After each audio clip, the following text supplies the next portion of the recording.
This is Henry Simon, bringing you another story from my files here at the Missing Persons Bureau. In these stories of the Missing Persons Bureau, dramatized for Henry Simon by Ross Napier, names and addresses have, for obvious reasons, been changed. In one moment, the search for Elsworth, Aintry. Address unknown.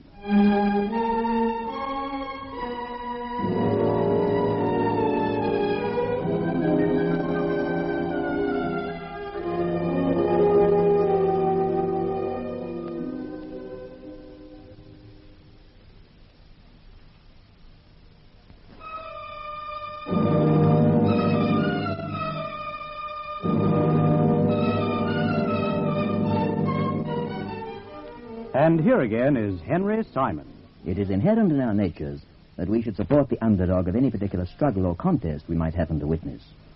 In most forms of sport, for example, gambling aside, the novice is favoured over the veteran, the challenger over the champion, and so on. We enjoy seeing the outsider emerge triumphant. There again, of course, assuming that our money is not upon the favourite. Possibly this is because we find it easier to identify ourselves with the underdogs.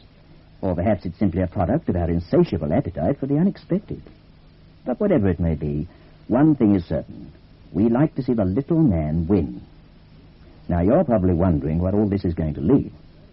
The answer is quite simple, for the story which I'm about to relate is the one which lends itself to the title David and Goliath.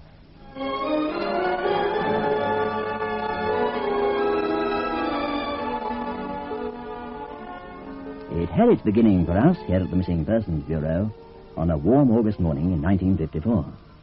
I happened to be browsing through some old files when Pauline rang through to announce the arrival of my 10:30 appointment. A certain Samuel Hawthorne. He was short and fat. His hair, what there was of it, was a sandy grey. He wore a bright green sports jacket and a sickly orange necktie. His age I estimated as being somewhere between 50 and 60. His profession I didn't have to estimate, for he lost no time whatever in telling me. Oh, I'm a showman, Mr. Simon, one of the old brigade. A carnival showman? That's right. Been in the business now 50 years, ever since I was a nipper. Something of a veteran, eh? Like my dad and granddad before me. It's the only life I've ever known. Touring about the country, living on the canvas. You had your own show? Well, that's what I kind of see about. I did have till a few days ago. And what a show it was. Best meal ticket a man ever had. Dragged them in like flies, we did. Packed tent at every performance. And when I say packed, I don't mean just crowded. I mean blistering at the seams.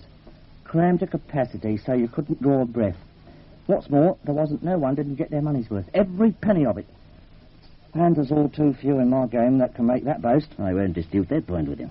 What form did it take exactly? Eh? What kind of a show was it? Oh, to tell you that, I'll have to explain how it come about. It was a few years back when we was down in Brighton for the summer season, me and Charlie Graves. He's just under 8 feet tall, Charlie is, and as strong as a ruddy ox. We had this strongman act, see? He used to bend steel bars, lift weights, you know the kind of thing. Mm-hmm. Then he'd offer to take on all comers. Anyone who could stay in the ring with him for 2 minutes got a fiver. Yes? Well, Charlie being an ex-wrestler into the bargain, our money was pretty safe. No one ever looked like going the distance with him. Not till one day, just near the end of the season. It was at Saturday afternoon. We had a big crowd gathered round. But when I called for volunteers, not a soul come forward. Finally, I upped the stake to 10 quid. The next thing you know, I heard a voice taking up the challenge. Well, I looks down and there he is, stripping off his shirt, as calm as you please. There. Who is? His name was Elsworth Aintry. At first, I thought he was just a kid. But when he stepped up on the platform, I could see he was as old as Charlie. It just so happened he was a midget. A bare 3 feet high. And he wanted to wrestle your strongman? Dead set on it, he was. We didn't allow it, surely. I couldn't do nothing to stop it. He'd accepted the challenge, and that was that. I did my best to talk him out of it, of course, but he wasn't having any. The only thing I could do was to tell Charlie to go easy on him. Treat him gentle-like. Mm-hmm. So, what happened? It was all over in 10 seconds flat. He wasn't hurt, I trust? The midget wasn't, no. Charlie was in hospital for a week, fractured shoulder. Charlie? The little fella tossed him clear out of the ring. All 17 stone of him. But in all me born days, I'd never seen nothing like it. 3 feet high, that's all. And you'd have thought Charlie was a bag of feathers the way he sailed over them ropes. It all happened so fast it was over before it begun. And the crowd, you should have heard them, went mad, they did. Had to get the rozzers in to quiet them down. Small wonder. So we did our 10 quid. But that wasn't the end of it, not by any stretch of the imagination. It was only the beginning. As soon as I paid him off, I says to him, Elsworth, I says, how would you like to work for me? You offered him a job? Well, more than a job. I offered him star billing in a new act. When I see how the crowd carried on, it come to me in a flash. This is the sort of thing they really like to see. Not the ordinary old wrestling match between two bruisers, but a wrestling match between a giant and a midget, with the midget coming out on top. And no fakery about it, mind. When it come to the test, Elsworth could toss Charlie every time. Apart from being 3 foot nothing of solid muscle, he was a judo expert, see? One flick of the wrist and Bob's your uncle. Did he accept your offer? He wasn't too keen on the idea right off. But when I promised him 30 quid a week regular, plus monthly bonuses, he soon came round. Then and there I signed him up. And when Charlie come out of hospital, we put the act on the road. From the word go, it was a sellout. In the very first week, we cleared 250 quid sheer profit. Like I said, wherever we went, at every performance, we pecked them in like sardines. For 3 years, it kept up. We topped every carnival bill in the country. What's more, between the three of us, we made a mint. For the first time in my life, I've got a bank account, and a big one. Same with Charlie. And Elsworth? Well, he's even better off than we are. Today he'd be worth 10,000 smackers if he's worth a penny. And when I picked him up in Brighton 3 years back, he never had a penny to bless himself. I take it you're no longer associated. Well, me and Charlie is. But Elsworth, he's disappeared. Oh? Well, that's why I'm here. I want him found, and fast. What were the circumstances of his disappearance exactly? Well, there weren't none. He just up and shoved off. When was this? 4 or 5 days ago now.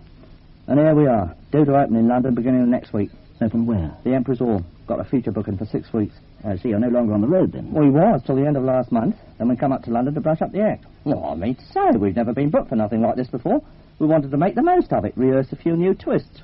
Get everything right. But without Elsworth? Without Elsworth, we just don't have an act. I see. Where did he disappear from? The Gladstone Hotel. That's where we were staying. Last Friday morning it was. I went to his room to fetch him down for breakfast. And he'd gone. Cleared out. Earlier that morning or on the previous evening? Couldn't say for sure. No one saw him going. He left no message, no sort of explanation? He didn't leave nothing. Not even his share of the bill. Have you any idea at all what might have prompted him to depart so very abruptly? Not the foggiest. He was one of them unpredictable types. I could never work him out. Were relations between you at all strained? Well, I wouldn't say strained exactly. Well, we've never been what you call bosom chums, but we managed to get on well enough. The thing is, he was never satisfied. With what? With anything. And all the time we was together, I never saw him smile once. Didn't matter how good the act was going or how much lolly he was making. He always looked as if he'd just lost his last sixpence. Or perhaps the life didn't agree with him. Well, he didn't have nothing to complain about. He was doing all right by it. Does he happen to have any family, any sort of close relatives? Never mentioned them. Never mentioned nobody. He wasn't married or anything like that? If he was keeping it to himself. Do you know anything at all about his private life? Huh? Not even where he come from. What was he doing in Brighton? He never said. This could be very difficult, you know. How old is he? Oh, what? 30 or thereabouts. Could be more. And he's only 3 feet tall? 3 feet 1.5 inches, to be exact. Oh, I've got a photo of him here, if that'll help. Oh, thank you. Rather a boyish face. Not so boyish when you look into it. Yeah, see here, them wrinkles. Well, normally they don't show, only when you get up real close to him. In some ways, he puts me in mind of a little old man. How did he get on with Charlie? Oh, so. He had him bluffed proper. Bluffed? And Charlie was scared stiff of him. Why? Ever since the first time he got thrown out of the ring.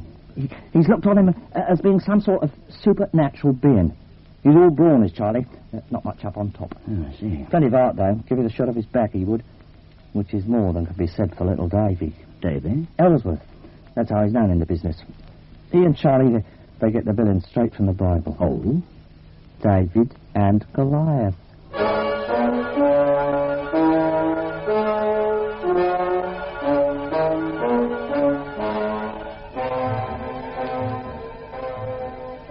This Elsworth must be quite a boy, Chief.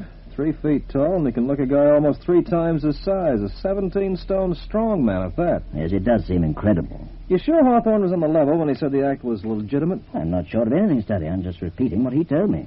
He certainly had no cause that I can think of to be otherwise. Well, I'd sure like to see it done. You and how many others, I wonder. Huh? Therein lies the secret of his success. People come to hear of it, you see, but they've got to see it before they are going to believe it. To see it, they have to pay the price of a ticket. Exactly. Well, we should worry. If we find Elsworth in time, I guess we'll be entitled to a couple of complimentaries. Unfortunately, that same issue is a rather big one, Study. We have nothing whatever to go on, you know, except... Yes? Mr. Simon? Yes? Sorry to barge in like this. There was no one in the office and My secretary happens to be at lunch. Oh, well, I'd like to talk to you private, like, if you don't mind. Not at all. Well, this is my assistant, Mr. Study. How'd you do? Hi.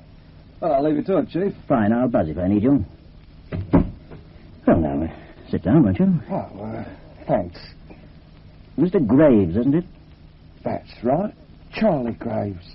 How'd you know? Partly guesswork, partly deduction. I happen to be familiar with the measurements of that door where you bumped your head on as you came through. Which in itself, of course, was a fair enough clue. There can't be too many men in London who are 8 feet tall.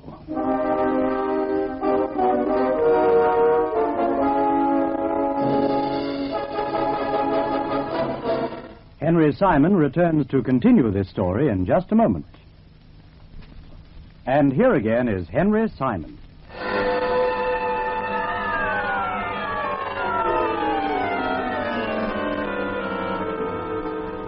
I can think of no single word to describe Charlie Graves other than gigantic.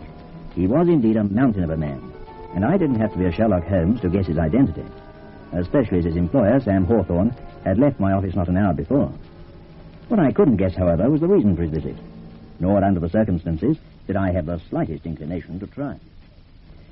Well, now, before going any further, Mr. Graves, I think perhaps it might be a very good idea if you were to tell me just why it is you've come. You won't tell Sam, will you? Not if you don't wish me to, but... He doesn't know I've come, see. He'd bust his boiler if he found out. He warned me not to poke me nose in. He warned you? When he told me he was going to come here, I tried to talk him out of it, but he got all steamed up. Almost bit me head off. Why did you try to talk him out of it, exactly? Don't you want Elsworth found? No. Why not? Because we was better off without him. Not according to Mr. Hawthorne. Sam's trouble is he thinks too much about money and not enough about people. We was doing fine before Elsworth joined the act. We was making enough to get by on and everything was nice and friendly. Then he comes and spoils it all. The money started rolling in, but it just wasn't the same anymore. You don't like Elsworth, is that it? Oh, it ain't, but I don't like him. He just bothers me, that's all. He ain't one of us. Never has been. Besides, a little fella like that, it just ain't natural. What isn't? 37 inches high, and he flings me around like a matchstick. No one ever made a dent in me before. But since I've been working with him, I've been in hospital 7 times. Everyone thinks it's a great joke, but there's nothing funny about it. Not for me. All my life I've been a strong man. Now I'm nothing but a tub of jelly. I've got me pride, Mr. Simon. I don't like being laughed at. Even though you're being well paid for it? I'd rather be respected. I see. So it all boils down to the fact that you're tired of being humiliated. You have nothing against Elsworth personally. You just don't want him back in the act. Whatever Sam's paying you to find him, I'll double it if you don't. You're booked to open at the Emperor's Hall on Monday. I want to hit the road again. London don't agree with me. What made Elsworth clear out? Have you any idea? I don't know nothing about it. I just know he's gone. He wasn't happy working for Mr. Hawthorne? He wouldn't be happy working for nobody. Like he said to Sadie once, he don't like being tied down. Sadie? Sadie Robson. She's a midget too, even smaller than Elsworth. Does a balancing act. Was all on the same bill at Blackpool last year. She and Elsworth were friends? She's the only one I ever seen make him smile. They weren't by any chance romantically involved? If they was, they never let on to nobody. Where is she now? Sadie? Somewhere on the circuit. Probably back in Blackpool. Yeah, August she would be. I ain't seen her since last season. Has Elsworth? No reason he should have. Why? I was just wondering. Well, what about it, Mr. Simon? Will you do like I say? I'd like to oblige you, Charlie. I'm afraid I've already committed myself. Committed? I told Sam Hawthorne that I'd do whatever I could for him. I just can't go back on my word. But I'm telling you, I'll pay you double. I will. It's not a question of money, Charlie. It's a question of ethics. Besides, even if we succeed in tracing Elsworth, there's no certainty he'll agree to return to the act. Sam will see to it he does. In that case, I'm afraid you'll just have to make the very best of it. However, of course, he has to be found first. Oh, I knew I shouldn't have come. I had a feeling it wouldn't do no good. But I had to try. You do understand my position. Yeah. I understand. I just wish there was someone could understand mine.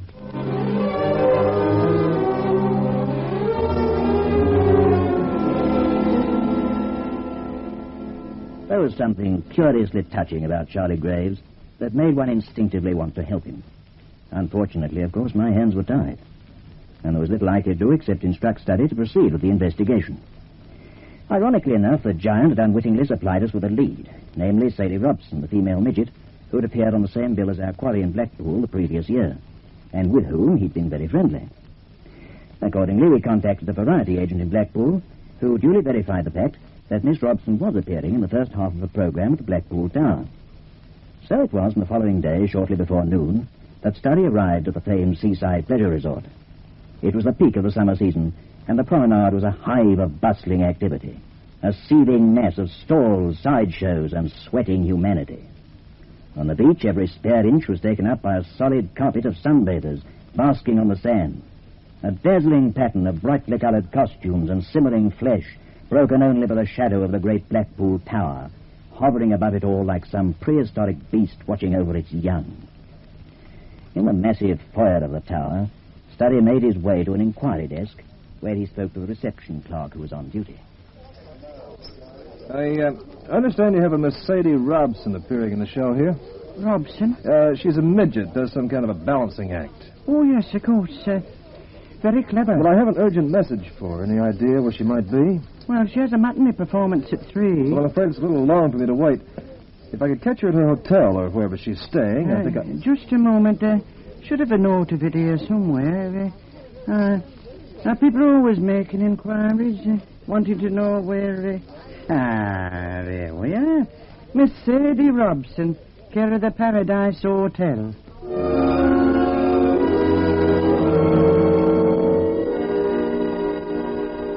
At the Paradise Hotel in Minstrel Road, Study was directed to a room on the second floor, where, in answer to his knock, the door was opened by the young lady in question. He'd expected her to be tiny, but not quite as tiny as she was, a bare 28 inches tall. Perfectly proportioned, she might have been a small child, but for the fact that her face was that of a mature and very attractive woman. Please sit down, Mr. Study. I haven't much to offer you in the way of liquid refreshment, but if you'd care for a glass of beer... Well, not right now, thanks, Miss Robson. I'm kind of pressed for time. The name is Sadie. No one ever calls me Miss Robson. All right, Sadie, it is then. What is it you want to know about Elsworth exactly? Anything you can tell me. According to my information, you were fairly well acquainted. He's a very fine person. Uh-huh. Well, were you just friends, or did it go deeper than that? I'll be perfectly frank with you. On my side, it went a lot deeper. But I'm afraid my feelings weren't returned. I had hoped that we might... Oh, he was a strange man. Could never quite make him out. When did you see him last? Last year, when he was here. Have you been in touch at all since then? He wrote me once or twice, just a few lines. Nothing of any consequence. What could have made him clear out? Any notion? He was pretty fed up with things. Why? Oh, he just was. The kind of life he was leading depressed him, got him down. Did he tell you that? He didn't have to. It was obvious. Well, he was doing well enough financially. That was the only thing that kept him going. If the act hadn't been such a success, he couldn't have stuck it a week. Even as it was, he had to drive himself to carry on. He told me once that as soon as he had enough money saved, he was going to buy some land, settle down. Maybe that's what he's done. Did he mention any particular place he had a fancy for? No, not that I recall, unless... Yeah? One Sunday, we went on a picnic to Kirkham, just the two of us. We had lunch in a field about a mile from the town. It was a lovely spot. Trees and a little brook. Very beautiful. I remember asking him how he'd known about it, and he said he'd been there before, quite often. Was it private land? Oh, I imagine so. No one bothered us, though. There was an old house with a thatched roof further along the stream. Probably belonged to the people who lived there. Anyway, to finish the story, on the way back here in the bus, he said something about fencing it off so he'd have it all to himself. Fencing it off? I assumed he was joking. And until now, I'd forgotten about it. Yeah. Maybe I ought to take a look at this place. How do I get there? Well, I'd come with you if I could spare the time, but I've got a matinee at 3. Well, that's okay if you could just direct me. I'm probably sending you on a wild goose chase. Sure, but don't let it worry you. I've chased so many wild geese in my time, one more won't hurt me.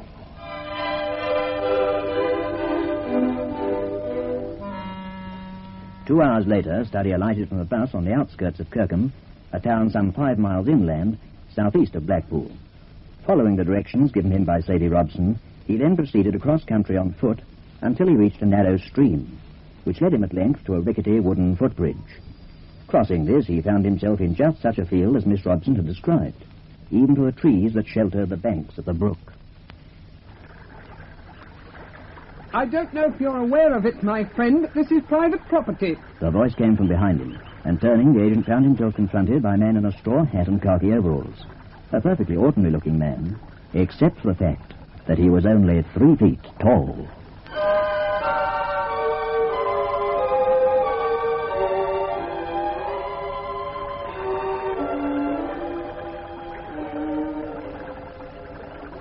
I don't think I understand, Mr. Studdy. You say Sadie sent you here? She directed me, yes. But how did she know? I was planning to surprise her. Well, maybe you'd better ask her that. She's kind of looking forward to hearing from you again. For that matter, so's Sam Hawthorne. I'll bet he is. Well, he's a mighty worried man. What made you run out on him like you did? There was no other way. I knew if I'd told him I was going, he'd have found some means of stopping me. But now it's too late. I've made the break, and there's not a darn thing he can do about it. I didn't want to go to London in the first place. He knew that. But it didn't stop him going ahead with the arrangements. Not that I blame him for trying to feather his own nest. We all have to look out for ourselves. But Sam's had his own way for too long. I decided it was time I had mine for a change. I've got nothing against him, you understand? It's just that he's blind to anyone else's point of view. You didn't like working for him, eh? I loathed it from the very beginning. What made you team up with him? I needed money. It was the only way I could get it. At the time, I had no definite plans for the future. I just knew I wanted a place of my own, where I could settle down and lead a normal life. Forget I was different from other people. Place like this, huh? I discovered it last year, when we were playing in Blackpool. The moment I saw it, I knew exactly what I'd been looking for. An estate agent in Kirkham put me onto it. It was up for sale. I didn't have enough money to buy it outright, so I put down a deposit, paid off the balance in monthly installments. 5 days ago, it became mine. The house, the land, and everything on it. For the first time in my life, Mr. Studdy, I belong somewhere. You can't imagine just how much that means to someone like me. To be free, to know that I'll never again be forced to exhibit myself as a freak put on show for people to stare at and make fun of. For so long, I endured it as a means to an end. But now it's behind me, and that's where it's going to stay. Well, fair enough. Hope it works out. It will. I'll see to that. But there are still 2 things to be done. Oh? The first is to marry Sadie, if she'll have me. Well, I guess you're at an even chance. The second is to build that fence.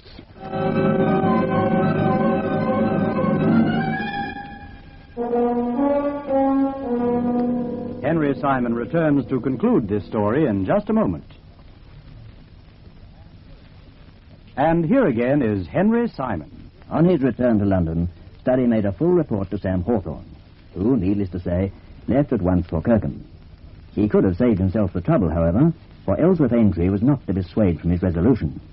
And there was little indeed that Hawthorne could do, except, of course, cancel the London booking. I understand that he and Charlie Graves have since reverted to their former act, and are now back on the road again. As for Elsworth, well, he and Sadie Robson were married soon after. A union that was preceded, no doubt, by the building of a fence. And now, this is Henry Simon, inviting you to meet me here again, and for the present, bidding you au revoir.